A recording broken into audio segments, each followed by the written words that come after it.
বন্ধুরা, আজকে আমাদের ঘরে পিকনিক আছে। আমাদের এই সাজানো হচ্ছে, এই যে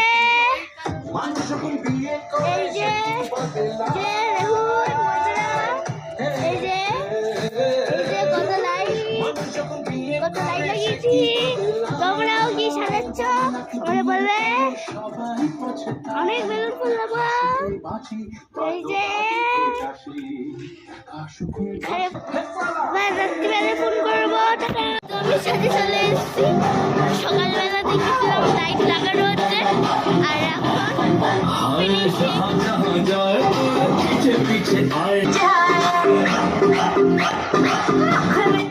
এই দেখো, সকালবেলা দেখেছিলাম এখানে লাইট লাগানো হচ্ছে, এখন লাগানো হয়ে গেছে, কমপ্লিট। আর কিছুক্ষণ পর হ্যাপি নিউ ইয়ার হবে, তো এখনো টাইম হয়নি। যখন হবে তখন দেখা হবে।